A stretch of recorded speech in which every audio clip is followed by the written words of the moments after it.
So yeah, I would say just don't care about what people say. They will always say it's going to be stupid anyway. So just do it. Just do That was my life motto, especially with the English. it. La nostra industria sta cambiando. Diversità, equità, inclusione. Facciamo un punto.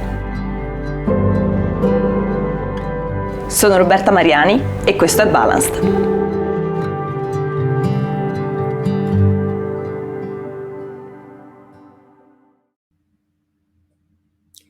Welcome to the first episode of Balance by Roma Bar Show.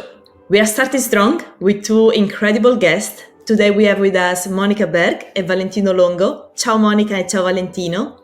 There is a lot to talk about, so I'm going straight to the topic. Today we're going to talk about education, and let's start with the first question. What aspect of the drink industry appealed to you at the beginning of your career? For me, I initially was attracted to this industry because it was the perfect job to have alongside studies. But also it was a very good opportunity to be social. I always, wanted to observe. I always loved observing people and kind of be part of social situations. But I tend to prefer maybe to work and maybe to, be part of it without being part of it, if that makes sense. So yeah, it was really just meeting people and being social and having those kind of inputs. Pretty much the same. I remember when I started to be a bartender, I was working in this beautiful hotel bar in Rome, and the bar was in the middle of the garden. So you can see the bartender was always in the middle of what was going on, right? The people were sitting on the bar counter, were chatting with them. And that was the fascinating part for me. I was working as a busser. So I remember I wanted to be on the bar because I wanted to talk to people, to create something for them, to have them travel all over the town to come and sit at the bar and ask you for a cocktail. So I think that's the reason why I started to be a bartender, because I wanted to create a connection with a guest coming. I wanted to be that person to make something special for you. And then obviously I fell in love with completely what's the bartending surrounding and 360, right? But that was the reason why. This is definitely one of the reasons why we all went in the hospitality career at one point in our life. And talking about career, which role play education in your career development? Valentino? Everything. Remember, when I started to be a bartender, and we're talking about 15 years ago, there were not many bar shows, right? There were nothing online, very few live classes that you can attend.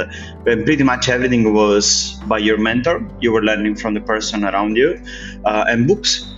So for me, how did I develop my career was because I was traveling a lot, I was asking a lot of questions, I was visiting bars, and I was very lucky to have bartenders very strong close to me, that they, I was borrowing books from them. So I think that was the role of the education played for me when I started my bartender career. But definitely without books and without mentor, I was not learning anything. I was not here. I will say that I share the kind of importance or the feeling that books are important. And I think that for myself, I started out very early doing a bartending school, and it was an independent school. And I think that was the only time that someone, well, it wasn't the only time, but one of the first times when someone gave me objective information about, spirits, wines, all of these things that are important to build a foundation for bartenders. And it made me really understand the importance of that, because yes, a lot of brands, a lot of, people in this industry, they will give you information, but it will often be slightly skewed in the favor of their brands. But sometimes it's very, very useful and helpful for someone to actually just say, okay, so this is the category of rum, of vodka, of gin, and not try to influence your opinion of what you're tasting. Just actually teach you about the category, teach you what you're tasting, not if it's good, if it's bad, but just this is the qualities, this is the characteristics, and then you can make up your own mind afterwards. And I think that that's one of the things that have influenced my entire career, is this search for information, but with the right to make up your own opinion. So I think this has kind of been very defining for myself. And I think that, back in the days when we all started to go to these bar shows, which only for myself as well started halfway through my career, because when we all sound ancient when we talk about this. No, I'm joking, not ancient, obviously. But, back in the days, you would go to the bookshop, you would order a cocktail book, you would wait 2 weeks, a month, sometimes months, and it will come in the post. They will send you a message or a letter, and you come and pick it up, and then you like, and you will read it. And then when you started to go to all of these bar shows, you started to see the people that you read about or that wrote these books, or like people that you've heard about, you're just like, wow, this is amazing. You're meeting all of these heroes. And then fast forward to how it is today, where information is so available, but at the same time, it has never been difficult to attain, because everybody has an opinion. Everybody has their version of what the information is. So it's like, I don't know, I think education is very important, and it needs to almost take a step back and rethink how it can adapt, because people have changed, bartenders have changed. And especially, like, if I can add something else, like, I remember when I was looking for books, there were only English books, right? And I just finished my school, so my English was, a little bit, whatever. So it was really difficult to get information about cocktails, and you were like, really, the only reason and the only way for you to learn something was by asking the people around you, and you were getting different information from whoever people you were asking, right? Like, how was the Negroni made? There were all different recipes. So you gotta, as you say, Monica, you gotta come up with your own version, like you gotta make it yours. I think that was something really important for me in the beginning of my career. And I remember, like, the first time I went to London and I sat down on the Artisan, which was the best bar in the world at the moment, and I was asking if I could take the peel home, because I was trying to replicate how did I make the beautiful twist, dragon shaped like twist. So for me, that was a way to learn how to make the twist. The industry changed a lot in the past years, and this brings me to the next topic that I want to discuss with you. You both have an extended experience in educating and informing bartenders. Do you see equal split of gender, ethnicity, culture with the people attending the courses? And if not, which one is the reason? What do you think? Monica, what's your opinion? I think, education definitely has changed. I remember when I used to work in a bartending school as a teacher, probably now it would be 15 years ago. And this was in Norway and for the Scandinavian countries, and definitely there was quite a balance in the split, I would say. But with various motivations, I would say it's very dependent on where you are in the world and where what the market looks like, almost, because in certain parts of the world you would almost say that it's skewed in the opposite way. There's a lot of really, really talented and very ambitious young women. But then in other markets, it's the opposite. So I think that it's very, very independent on where you are. Exactly the same for me. Like, it really depends. I mean, right now I've been living in Miami, in America for the last 7 years, right? And I've been doing a lot of bar shows, BCB, Tales of the Cocktail, classes and master classes around it. And I gotta be honest, it's an equal split. Like you can really see bartenders from different genders coming to the classes. I remember, like, since I was working from London and then I moved to Miami, I was working with more, I would say, like my co-workers. Most of the percentage of my co-workers were female bartenders, which didn't happen in London because I was working, I don't know, 5-star hotel. I don't know what was the differences for me, but like here in America, I have to say that there is a really unequal split, especially here in Miami. Like, actually the strongest bartender are females. They're leading the best bar in the country as well. I think, also owning an online platform, and you can really see what's the percentage of people that are watching the classes and who is watching the classes from where. Like, I gotta be honest, and it's an equal split. America talking, yeah. I know some of the countries, they're still trying to catch up or try to understand, because it's not easy, depending on the part of the world where you are, you have different access to education or information. So I think this is part of our role to help these people to progress. And now I'm really curious, because the new generation is changing a lot. Scroll, skip, swipe, we are getting used to the read information in bytes form. And research actually revealed that the human attention is now, I think, around 8 seconds. This is kind of scary. But the real question is how education is adapting to the new generation needs. So if you can tell me more about your experience with the Campari Academy and the social platform, how you trying to help the new generation needs. Valentino, let's listen from you.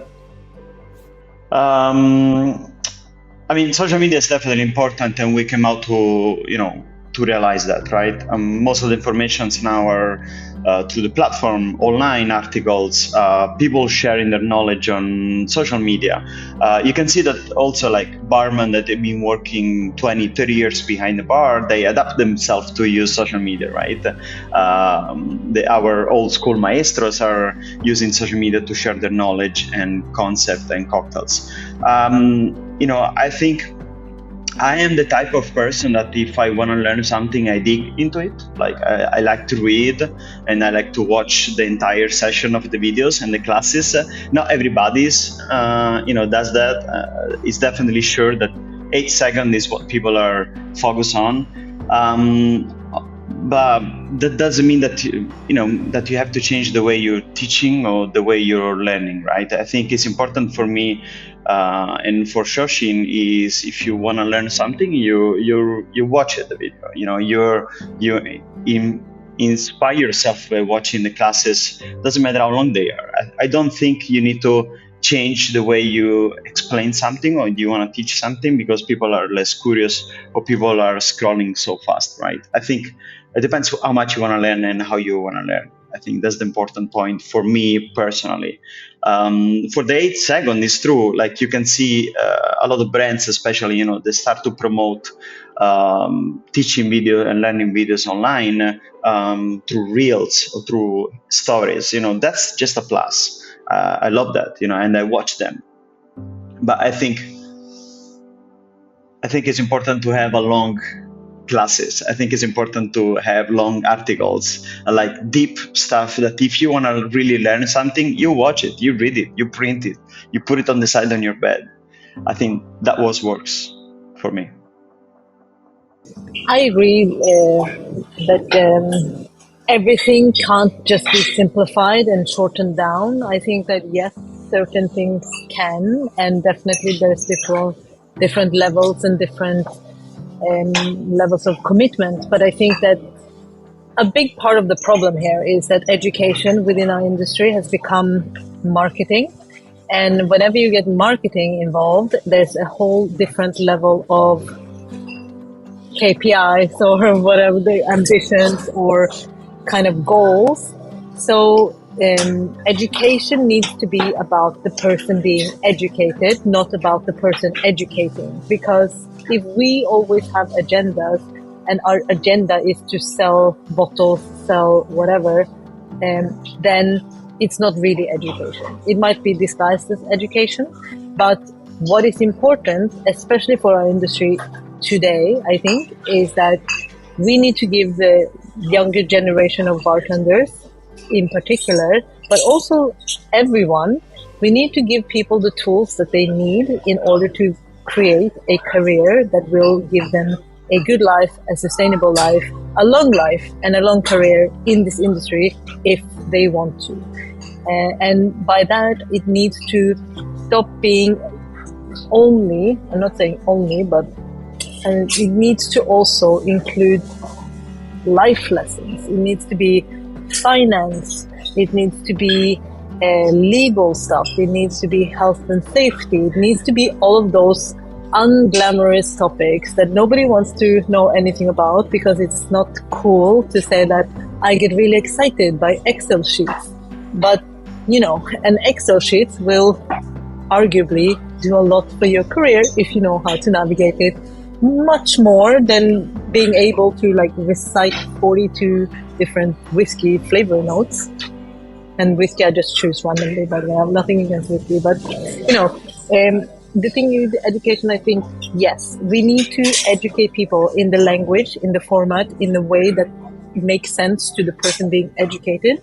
But we need to make sure that we don't lose sight of the integrity and of the kind of reason why we do this.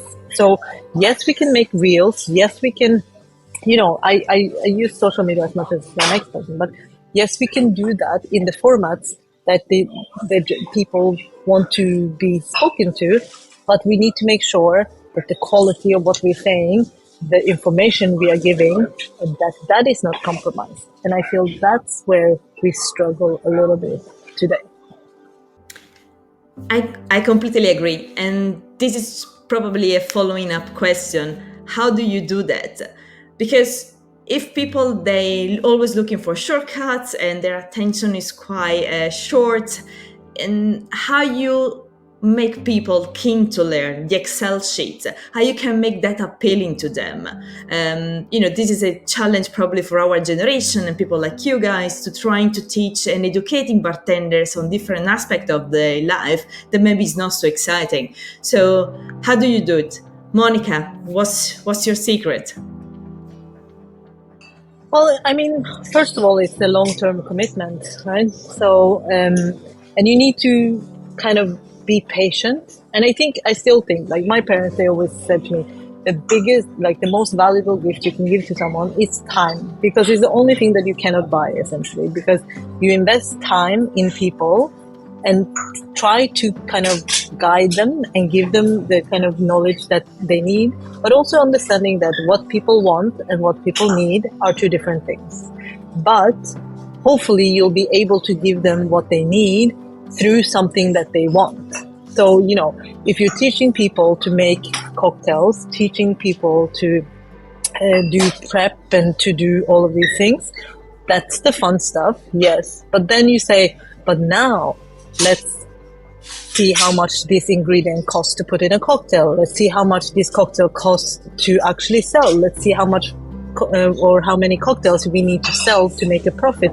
Let's see actually, for example, how many cocktails does it take for us to sell, to make a profit, to pay for your salary? Or how many cocktails does it cost us for you to be able to give all our friends free cocktails every single time they come inside and see you? Because at the end of each year, I'm very happy to deduct this from your salary, and then you can give away as many drinks as you want. And then all of a sudden, no, if I have to pay for the cocktails, then, my friends can pay. Well, that's how I felt when you were giving your friends my cocktails. So you kind of you have to make it into these fun little exercises. And also you have to understand that something that is very obvious to you and very kind of easy for you can be difficult for someone else. Doesn't mean that they are less smart or that they are less experienced. It just means that people learn in different times, in different speeds, in different ways. So the end result is you have to be very, actually, even more creative in education and in training and in mentoring and in managing people than you have to be when you create cocktails. Because arguably you can just use a template that someone else created for you. You can make a whiskey sour and they were like, oh yeah, that's great. But with people, one size does not fit all and one method does not fit all. I mean, you can see, like, for example, if I post on Shoshin something about cocktail technique, it's going to have 2,000, 3,000 views, right? If I'm going to post something, how to lead a bar team or how to create a cocktail menu, it's going to have 50 views, 100 views, right? So you can really see the differentiations here. But I think, and Monica, you are 100% right. And I wish, I mean, I'm definitely learning from that. And I hope I can bring that way of thinking as well in the way how we develop videos and structure. I think it's important to put it in a way that people will understand better what we're trying to say, what we're trying to teach. I mean, take, for example, Reels, right? This is a 15 seconds of information. How much information can you give in 15 seconds? Nothing. You can give a hint of what you're trying to say. And then if they want to know more, they can structure the learning process through the platform, through the online articles, etc., etc. I think there is a way that we can approach this in a fun way, in a creative way, but also in a way that people can definitely learn. But also, I think if somebody doesn't want to learn, it's not going to learn, right? So I think it's important to stick with the 15 minutes of videos about taxes, how you're going to put your taxes each year, Excel sheet and drink cost, and put it in a way that people will read it and will watch it. I mean, I wish it was for everybody. Hopefully one day. Yeah, and I think, like, if you really know, and this is almost a challenge to everyone, not for us, but like for everyone else, no, I'm joking. But if you really know something really well and you are an expert in your field, the challenge is to go out and make it exciting, entertaining for other people.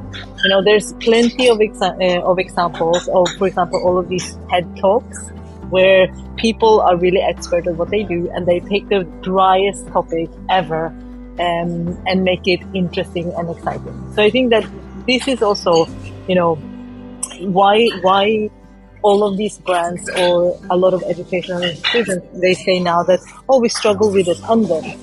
And I was like, yes, because like read your spiel of your seminar or your masterclass or your training. Like you can make a little bit effort in trying to create the content or the session, and people will come. If it's interesting, it will come. I remember, a few years ago when I was doing this talk, and they were testing out a new format, and it was 18 minutes. And one of the speakers said, 18 minutes is a long time. And I was like, 18 minutes is only a long time if you have nothing to say. Like if you have a lot to say and a lot to teach, it's nothing. It's like gone like this. Even Q&A will be eaten up like this. So I think that, it's sometimes a little bit arrogant to think that we can just create a seminar about nothing and then people will come. Because, if we give people a reason to come, if we actually research the topics or we try to structure a seminar about something interesting or blah, blah, blah, then people will come. Of course, there's, that's just a rule of thumb. It's not always happening. But, I think we need to also look at ourselves sometimes and say, okay, if I'm going to ask all of these people to come listen to me for 45 minutes, I should make an effort to make sure that those 45 minutes contain something that will be useful, helpful, valuable to the people I speak to. Because otherwise you're just literally quite selfishly taking up people's time and giving them nothing back. So I think, yes, I think we definitely need to, look at the time commitment we ask of people, because people are very busy, people work a lot, people have obligations. So if we can, amplify our core messages or the knowledge that we want to share by giving it bite-sized information, yes. I mean, the first time I saw my nephew sitting at home playing this game on an iPad that he was given by the school to learn how to do mathematics, I was shocked. Because I was like, video games to educate, I was like, this is amazing. I wish someone would create like an Angry Bird with cocktails so I could learn how to make drinks by feeding an Angry Bird. It would be brilliant. If we can make education and entertaining, I think that's the future. This is really interesting. I remember a couple of years ago during Tales of the Cocktail, I actually trying to create a quiz to teach seminar. I was testing a different way to do seminars and masterclass, a little bit more interactive. And so I created a quiz for aperitivo. It was really fun for myself to create something unusual. At the same time, I think it was fun for the people attending to learn while using a kind of game kind of setting. Now, we had a lot to discuss, and we unfortunately to the end of our episode, and I have the last big question for you. So, which is the one piece of advice that will you give to the younger self or to the younger generation of people working in the industry? I'm gonna start with that. I think trying to understand what would you like to take from this job. I think is going to be important to then decide what you need to do now and what you need to learn now. You want to be a bar manager, you definitely need to learn about cost, leadership, how to deal with people and how to lead your team, right? You want to be a bar owner, you definitely need to learn about taxes, you need to learn about banks, you need to learn about fees and how to lead your team.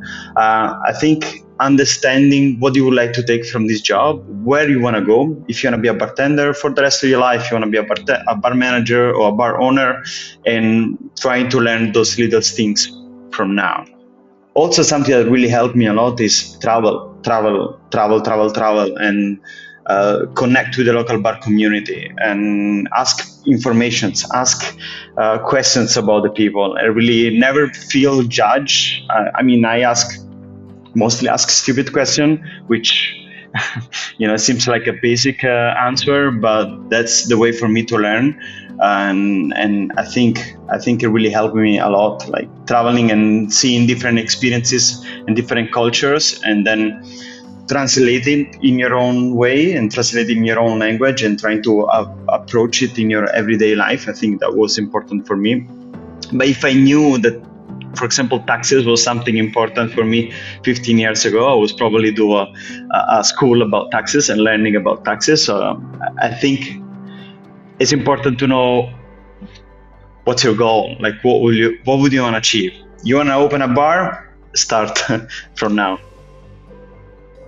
Yeah, no, I would agree a lot with all of the things you say. Like, life is the best school there is, and everything you learn, everything you experience will always give you education or lessons. Most importantly, I think that you can read a lot, but you can't experience something until you experience it. And a lot of these things can only be understood once you put things into context, because you can read books, you can get a lot of information, but your experience will connect the dots and actually make that information into knowledge and kind of guide you what choices to make or where to go. I think that one of the most important kind of advices I received when I was young was that you should never be afraid to fail, because it's through trying that you actually learn. And you shouldn't be afraid to enter the room as the stupidest person in the room, but then you need to make sure that you do what you need to do so that you don't remain the stupidest person in the room. And like going into and seeking out people that are smarter than you, more experienced then you like more kind of have different type of life experience or kind of different industries. That's the way you grow, and being there and learning from their experience, learning from their mistakes. And this is the thing. It's like too often we limit ourselves to only be in the sphere of drinks, of bars, of kind of the people that we know. And I know it's hard and it's kind of, you sometimes need to push yourself into the situations. But if you can go and just, regardless if you fail or regardless if it's not going to succeed or whatever, you just go out, learn something, put yourself in a situation that makes you kind of almost nauseous when you think about it. In the long run, it will teach you a lot, So, yeah, I would say just don't care about what people say. They will always say it's going to be stupid anyway, so just do it. Just do it. That was my life motto, especially with the English. Very good.